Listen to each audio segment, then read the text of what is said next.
10 साल पहले इनकी स्थिति इतनी दयनीय थी कि ये लोग, इनके टोटल परिवार जो है, एक ही रूम लेकर और एक ही रूम में रहते थे। आप सोच सकते हैं। अनिल जी, बहुत हमें खुशी है कि ये सौभाग्य है कि आप भी अनिल जी हैं और मैं भी अनिल कुमार, मतलब साक्षात्कारकर्ता और साक्षात्कार देने वाला दोनों।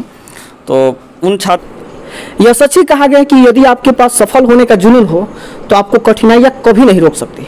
आज हम जहाँ मौजूद हैं वो एक ऐसे शख्स का घर है जहाँ से वो सफलता को एक नई उड़ान दी है।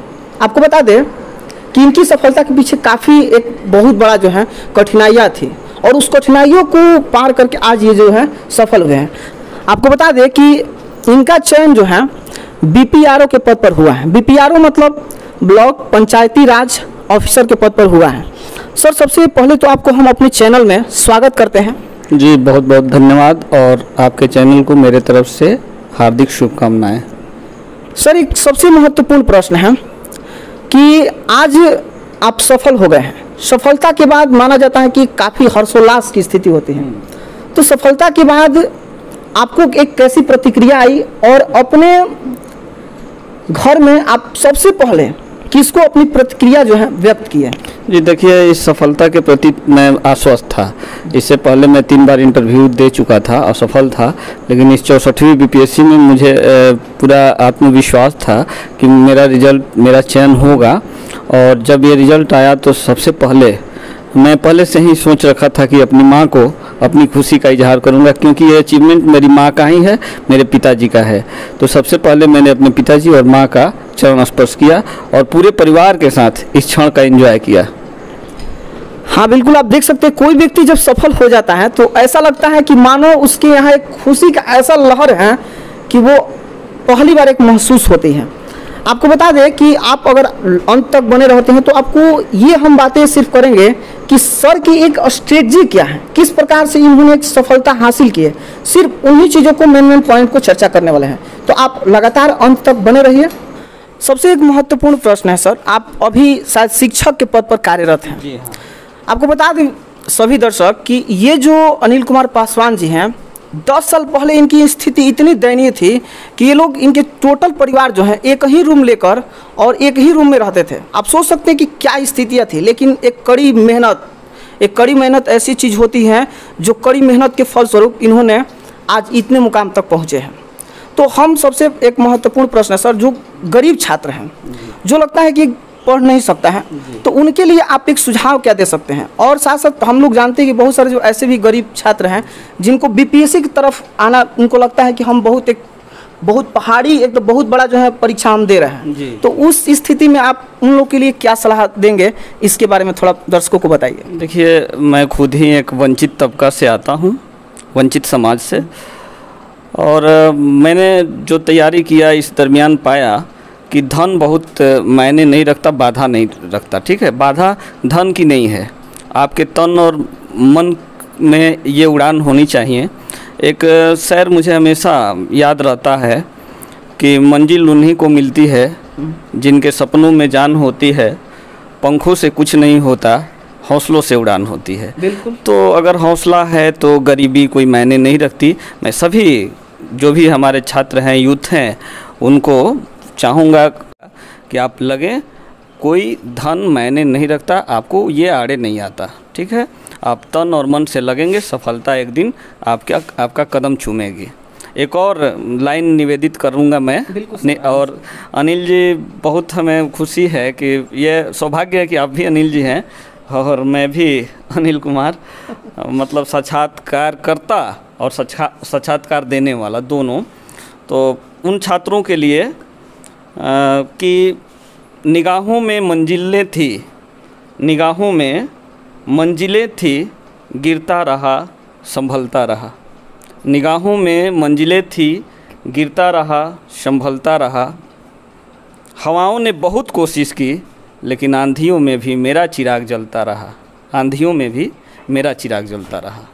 कठिनाइयाँ जो हैं, कठिनाइयों को चीर करके, बाधाओं को पार करके आगे बढ़ना है।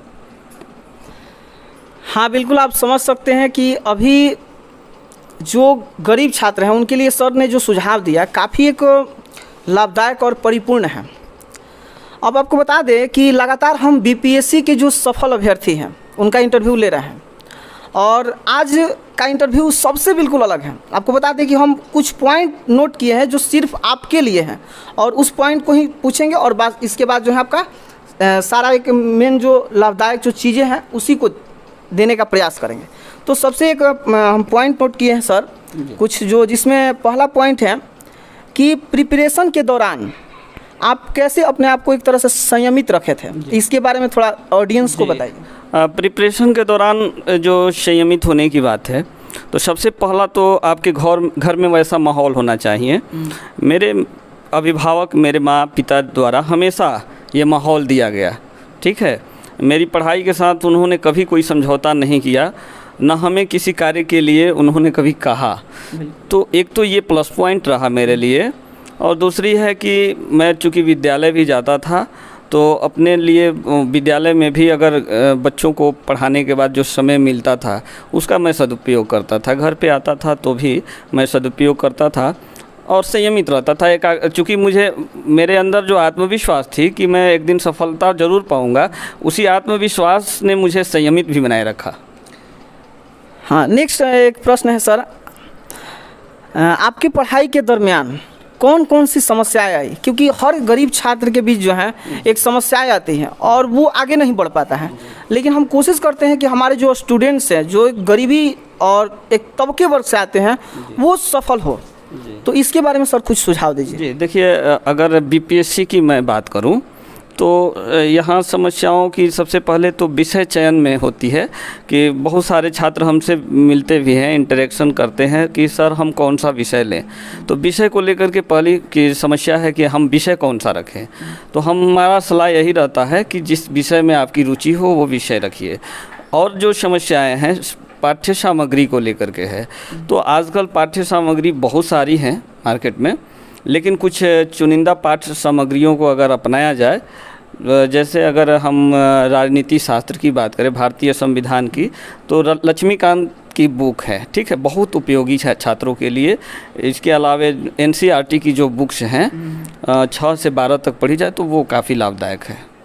तो छात्रों को यही विषय चयन और पाठ्य सामग्री को लेकर के समस्याएं होती है, तो ये सभी चीज़ें हम प्रेफर करते हैं हमेशा कि आप एनसीईआरटी की बुक्स को पढ़ें, वो आपके लिए ज़्यादा लाभदायक है। बिल्कुल, आप देख सकते हैं कि अगर एनसीईआरटी की जो बुक्स हैं वो अगर आप पढ़ते हैं, या पॉलिटी के लिए अगर बात करें तो एम लक्ष्मीकांत की, चूँकि अगर यूपीएससी और साथ साथ जो अगर पीसीएस की बात करें तो लगभग हर स्टूडेंट्स के पास जो है बुक्स मौजूद होती हैं। एक सबसे महत्वपूर्ण यहाँ प्रश्न है कि आपने अपनी स्टडी के लिए क्या स्टडी मटेरियल यूज किए, इसके बारे में थोड़ा दर्शकों को बताइए। मैं वही बता रहा हूँ कि जैसे जो बीपीएससी के अगर सिलेबस से आप रूबरू हैं ही, तो बीपीएससी का जो सिलेबस है तो उसमें 4 पेपर होते हैं मेंस में। तो प्रथम पेपर जीएस पेपर 1 में आर्ट एंड कल्चर होता है। इसके अलावा आपको करंट अफेयर्स से पूछे जाते हैं, स्टैटिक्स होता है। इसके लिए मैंने नमन का, है ना, बुक लिया था, जिसमें पिछले 10 सालों तक का क्वेश्चन और सॉल्व क्वेश्चन मतलब आंसर था उसका, तो वो काफ़ी लाभदायक मेरे लिए रहा। इसके अलावा एनसीईआरटी की बुक्स वगैरह है। जीएस पेपर 2 के लिए भी वही रणनीति मैंने अपनाई। नमन का बुक है, या बहुत सारे मार्केट में अच्छी गाइड्स उपलब्ध हैं, मैंने बीपीएससी गेट पर जा कर के लिया हुआ था। तो उसमें मुझे नमन का काफ़ी पसंद आया था और अच्छी मटेरियल्स उसमें दी गई है, जो भी डेटा वगैरह है अप टू डेट डेटा दिया गया है, ठीक है। तो वो मेरे लिए लाभदायक रहा। और जो एनसीईआरटी की बुक्स हैं वो मेरे पास पहले से मौजूद है। और राजनीति शास्त्र के लिए मैंने एम लक्ष्मीकांत का वो जो 5म संस्करण उस समय था, अब तो 7म संस्करण आ गया होगा, वो काफ़ी लाभदायक है। और वो काफ़ी पुस्तक जो है आपको अप टू डेट रखती है, राजनीति की समझ भी और संविधान की समझ उससे काफ़ी बढ़ती है। अच्छा सर, एक सबसे महत्वपूर्ण बात है, आपने जो बुक्स लिस्ट बताया उसमें आपका ऑप्शनल पेपर क्या था? जी, मेरा ऑप्शनल पेपर ज्योग्राफी है। जी, तो ज्योग्राफी के लिए कौन सा पब्लिकेशन का आप मतलब बुक्स पढ़ते थे? जी, ज्योग्राफी के लिए सविंदर सिंह का भौतिक भूगोल बहुत लाभदायक है, बहुत अच्छी पुस्तक है। एक मानक पुस्तक है और भारत का भूगोल के लिए माजिद हुसैन की पुस्तक काफ़ी लाभदायक है। अच्छा, एक सबसे महत्वपूर्ण यहाँ प्रश्न है कि जैसे हम लोग देखते हैं कि खास तौर पर जो ज्योग्राफी के स्टूडेंट्स हैं उसमें डायग्राम और साथ साथ मैपिंग का प्रयोग बहुत इंपॉर्टेंट रोल प्ले करता है। तो क्या ये आप इसके लिए एक तरह से क्या करते थे, क्या अपना स्वयं का नोट्स बनाते थे? जी, ऐसा है कि मैं विद्यालय में पढ़ाता हूँ, चूँकि हाई स्कूल का शिक्षक हूँ, तो पढ़ाई के दौरान बच्चों को मैं स्कूल में ज्योग्राफी और सिविक्स ही पढ़ाता हूँ। तो पढ़ाई के दौरान मैं मैप बनाने में काफ़ी माहिर हूँ। मैप मुझे अच्छे से बनाने आता है और इससे बच्चे भी काफ़ी प्रभावित होते हैं, सीखते हैं। तो वर्ल्ड मैप हो, इंडिया का मैप हो, बिहार का मैप हो या किसी भी कंट्री का मैप हो, मैं बना लेता हूँ। और भूगोल के विद्यार्थियों को इसकी आवश्यकता है भी, इम्पोर्टेंस है मैप की। और एक और है भूगोल के विद्यार्थियों के लिए ये लाभदायक चीज़ ये साबित हो सकता है कि यदि आप भूगोल ऑप्शनल में रखते हैं तो आपकी जीएस पेपर 1, जीएस पेपर 2 में भी उसका प्रयोग कर सकते हैं। जैसे करेंट अफेयर्स में भारत और जो विश्व में भारत की क्या स्थिति है, राजनीतिक हालात क्या हैं, पूछे जाते हैं, क्वेश्चन बनते रहते हैं। तो उसमें अगर आप मैप डालते हैं, जैसे भारत और पाकिस्तान संबंध के विषय में, तो आप भारत और पाकिस्तान का मैप बना देते हैं तो एक वो आपका आंसर जो है काफ़ी सजीव हो जाता है। तो भूगोल के विद्यार्थियों के लिए एक जो है ये लाभदायक स्थिति होती है ना। उसी तरह से जीएस पेपर 2 में भूगोल एक होता ही है खंड, आप जानते होंगे। जीएस पेपर 2 में एक खंड में आपको सिविक्स होता है, एक खंड जो होता है, खंड बी जो होता है, उसमें भारत का भूगोल एवं भारतीय अर्थव्यवस्था, और जो तीसरा खंड होता है वो विज्ञान एवं तकनीकी होता है। तो भारत के भूगोल जो द्वितीय पेपर है जीएस पेपर 2, तो उसमें आपका भूगोल यदि है तो काफ़ी लाभ मिल रहा है, ठीक है। और मैप का प्रयोग अगर हर जगह करते हैं, आप इतिहास के भी विद्यार्थी हैं, यदि मैप बना देते हैं, जैसे सिंधु घाटी की सभ्यता से संबंधित क्वेश्चन आता है, सिंधु घाटी कहाँ स्थित था, अगर उसको हम दिखा देते हैं मैप में, उसकी भौगोलिक स्थिति को सही सही दर्शा देते हैं, तो हमें लगता है कि कॉपी जांचने वाला थोड़ा सा ज़रूर उस ओर आकर्षित होता है और नंबर दे देता है। हाँ बिल्कुल। नेक्स्ट सर क्वेश्चन है, अभी भविष्य में आपकी क्या योजना है?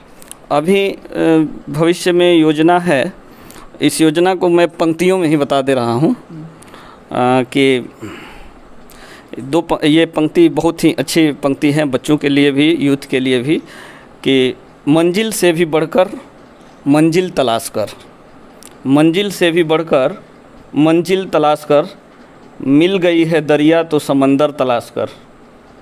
मंजिल से भी बढ़कर मंजिल तलाश कर, मिल गई है दरिया तो समंदर तलाश कर। वैसे तो हर पत्थर शीशा को तोड़ देता है, तोड़ दे जो पत्थर वो शीशा तलाश कर। बिल्कुल, बहुत बढ़िया। देख रहे हैं सर जो ये पंक्ति बोले, काफ़ी एक तरह से ऐसा सूटेबल बैठ रहा है कि अगर आप इस मुहिम को लेकर चलते हैं तो निश्चित रूप से आप एक तरह से सफलता की ओर अग्रसित हो सकते हैं।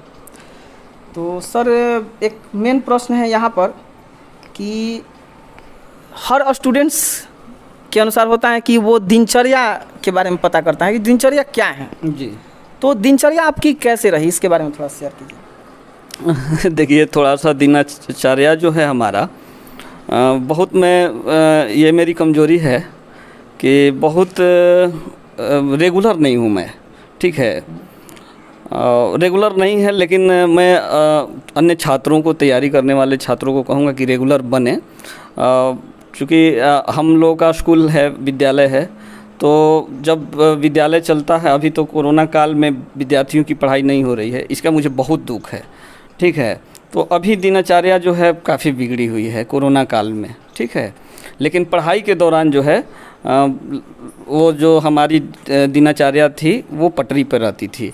सुबह में 7 बजे, मैं 7 बजे लास्टली 8 बजे तक जग जाता था, और इसके बाद 7-8 बजे जगने के बाद फ्रेश होता था, खाना वगैरह 10-11 बजे तक खा लेता था। इसके बाद मैं दिन भर पढ़ता था।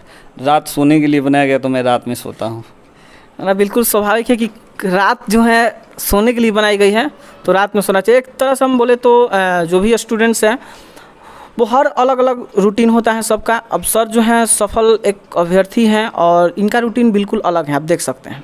नेक्स्ट एक क्वेश्चन है सर कि आपके लाइफ में आइडियल पर्सन कौन थे जिनका एक तरह से आपके जीवन पर एक गहरा छाप छोड़ा? जी देखिए हम एक बात बताएंगे कि ज़िंदगी सफल हो जाती है जब एक आपको सच्चा गुरु मिल जाता है और सच्चा दोस्त मिल जाता है। मेरे जीवन में सच्चे गुरु और सच्चे दोस्त मिले। एक ब्रिज किशोर सर थे जिनसे मैं काफ़ी इंस्पायर हूँ, और मेरा मित्र है जितेंद्र कुमार ज्वाला जो बहुत सच्चा मित्र है और हमेशा उसने मुझे मोटिवेट किया।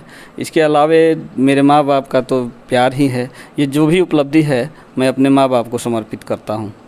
तो एक सर सबसे महत्वपूर्ण है प्रश्न कि हमारे YouTube स्टूडेंट्स जो भी हैं उनके लिए कोई एक ऐसा रणनीति बताइए जिससे कि वो पीटी मेंस और इंटरव्यू को क्रैक करके आपके जैसा सफलता प्राप्त कर सके। मैं जो यूथ हैं, स्टूडेंट्स हैं, उनके लिए कहना चाहूँगा कि आप नियमित रूप से न्यूज़पेपर का अध्ययन करें। जो भी घटनाएं हैं, राष्ट्रीय अंतर्राष्ट्रीय या हमारे बिहार से संबंधित जो घटनाएं हैं, जो कुछ नया अचीवमेंट बिहार के लिए है या देश के लिए है, वर्ल्ड में कुछ हो रहा है, उसको नोट्स कीजिए। जो पेपर्स का ऑडिटोरियल है उसको आप बढ़िया से पढ़िए। मेरे कहने का अर्थ है कि न्यूज़पेपर पे 2 से 3 घंटा आप समय दीजिए प्रतिदिन।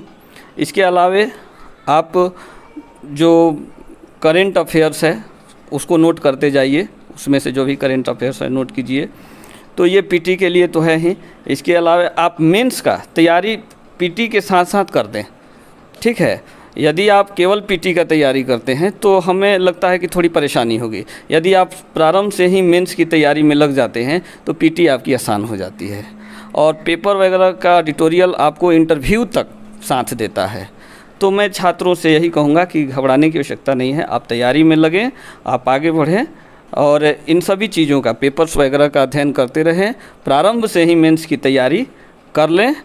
किसी भी प्रकार की कठिनाइयाँ आपको और मजबूत बनाती है, संघर्ष, चुनौतियाँ आपको और मजबूत बनाती है। मेरा छात्रों के लिए यही संदेश रहेगा अंत में कि भीड़ में एक अलग पहचान बनाए रखना, भीड़ में एक अलग पहचान बनाए रखना, घर में खुशियों की दुकान बनाए रखना, भीड़ में एक अलग पहचान बनाए रखना, घर में खुशियों की दालान बनाए रखना। मुश्किलें आएंगी लेकिन आकर लौट जाएंगी, मुश्किलें आएंगी लेकिन आकर लौट जाएंगी, अपने होठों पे ये मुस्कान बनाए रखना। बिल्कुल। आप देखिए कि हमारे साथ आज जुड़े थे अनिल कुमार पासवान जी।